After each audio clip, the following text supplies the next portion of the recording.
my grandfather and I have the same pair of sandals, and they are not good sandals. The Velcro on them is very weak, so they always fall off your feet, and when my feet start to sweat, I slip right out. So there's many sandals that are better than these sandals. So what are my grandfather and I going to do about these bad sandals? Well, my plan is that as soon as these sandals break, I'm going to buy new sandals, better sandals.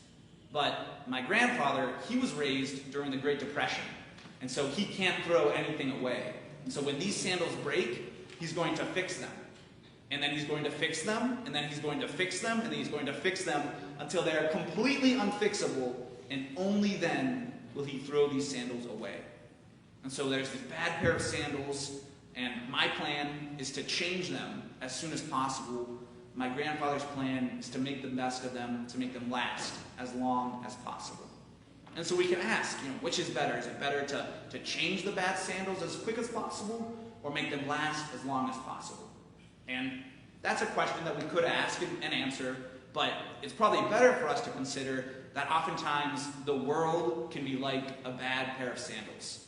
There's problems in the world. Things don't work quite right. There's broken situations.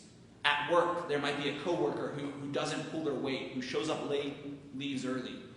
In our families, we might not spend enough time together. We might always be on our phones. And here at Mass, we might find worship dull, uninspiring. There's these broken situations in the world that we encounter. And we can ask then, what does God want us to do when we encounter these broken situations? Does God want us to make the best of them?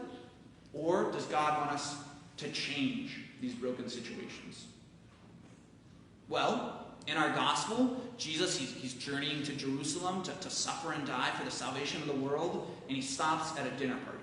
And when he goes into the dinner party, he sees how there's tables that are good and there's tables that are bad.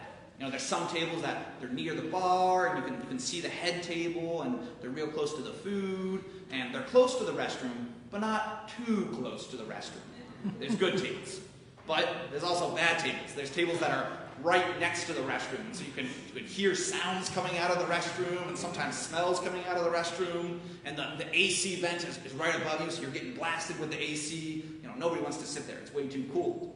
And so Jesus sees how there's this competition between the guests. The guests are trying to get the good seats, avoid the bad seats. And so Jesus, he gives them advice. He tells them what you should do is you should take a seat that's worse than you deserve, and then the host, he's going to come to you and he's going to invite you to a better seat. Everybody's going to think highly of you. So Jesus, he doesn't tell them to change the situation. He doesn't tell them to play musical tables and everybody gets to switch a table every 10 minutes so that everybody gets to experience the bad tables and the good tables. No. Jesus gives them the advice to make the best of the bad situation. But then Jesus turns to the host. And he doesn't tell him to make the best of the situation. He doesn't tell him, visit the people at the bad tables and tell them some jokes or get them a bottle of champagne so they feel welcome, they don't feel as bad. No, he challenges the host to transform the situation, to change it from a situation of competition, of rivalry for honor, into a situation of generosity. He tells the host, when you hold a banquet, do not invite your friends or your brothers or your relatives. Rather, invite the poor, the crippled, the lame, and the blind. He challenges Jesus challenges the host to transform the situation, to make it not about honors, but about doing something good for those who are worse off. And so, our question was, is it better to make the best of a broken situation? Or is it better to change the situation entirely? Our gospel responds that sometimes Jesus calls us to do one, sometimes to do the other. And really, God always calls us to do what we are able. And so, if we can change a broken situation, that's wonderful. But if all we can do is make the best of a broken situation, that's all God wants us to do. God doesn't want us to do any more or any less than what we are able. And so sometimes we're called to make the best of a situation, sometimes we're called to change it. And so, what are these broken situations in our lives? Well, God's desire for our work is that it would be a place where different people, they gather together, they cooperate, and they do something valuable for society. But we all know that doesn't happen. Sometimes there's coworkers who don't cooperate. They're difficult to work with. They show up late. They don't pull their weight. What does God call us to do in this situation? Well, I think he calls all of us to make the best of it as the coworker. To not let their sin infect us. To keep on showing up on time. To keep on contributing to the group. To keep on pulling our own weight. But the boss, the manager, Jesus calls them to do something different. Jesus calls them to change the broken situation. To sit down with the bad employee and to challenge them to cooperate better. To show up on time. To pull their own weight. To really be part of the team. And so Jesus, he always calls us to do what we are able. And then, in our families are supposed to be a place of connection. They're supposed to be a place where we have these intimate relationships with one another, where we share our hearts, our hopes, and our pains with one another. But oftentimes, our families can become places of loneliness, places where we don't communicate, places where we just live in the same building together.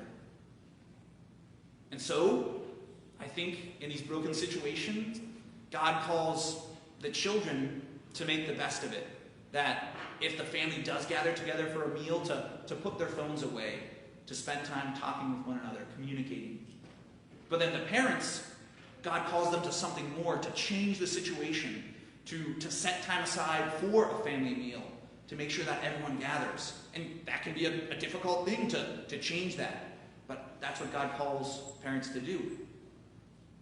And then, interestingly, as the family ages, I think the roles reverse. That as the children become adults, it can be the parents who have to make the best of the situation, relishing whatever time they can gather with their children, with their grandchildren. And that it's the responsibility of the children to make sure that mom and dad aren't neglected in their old age, that grandma and grandpa get to see the children. And then, we can turn our gaze here to Mass. There's this beautiful reading from Hebrews talking about what's going on here at Mass. And so it's written, "You have approached Mount Zion, in the city of the living God, the heavenly Jerusalem, and countless angels in festal gathering, and the assembly of the firstborn enrolled in heaven, and God the judge of all, and the spirits of the just made perfect, and Jesus, the mediator of a new covenant, and the sprinkled blood that speaks more eloquently than that of Abel." All these incredible things, all these layers, all these images, all this beauty. But we gather here for Mass, and sometimes it can feel dull, uninspiring. And so what does Jesus call us to do? Well, I think Jesus calls us all to make the best of it. He calls us all to prepare ahead of time, to sit down with the readings and look over them so that when they're proclaimed here at Mass, it's not the first time we hear them.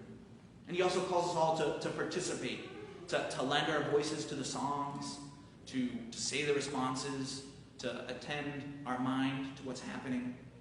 But then for Father and for Michelle and I, Jesus calls us to something more, that when our worship is dull and uninspiring, he calls us as leaders of the community to change that, to better prepare our homilies, to preside in a better way, to make sure the music is well prepared. So God, he also always calls us to do what we are able. And so, brothers and sisters, the broken condition of the world, it pains God's heart. And that pain, it drove Jesus to journey to Jerusalem, to suffer and die for us, to save the broken world. And now, here at this Mass, Jesus invites all of us to participate in his salvation. He calls all of us to do what we are able, sometimes changing broken situations, sometimes making the best of them. And brothers and sisters, if we do this, then we will come to Mount Zion, to the city of the living God. And there, we will find our home.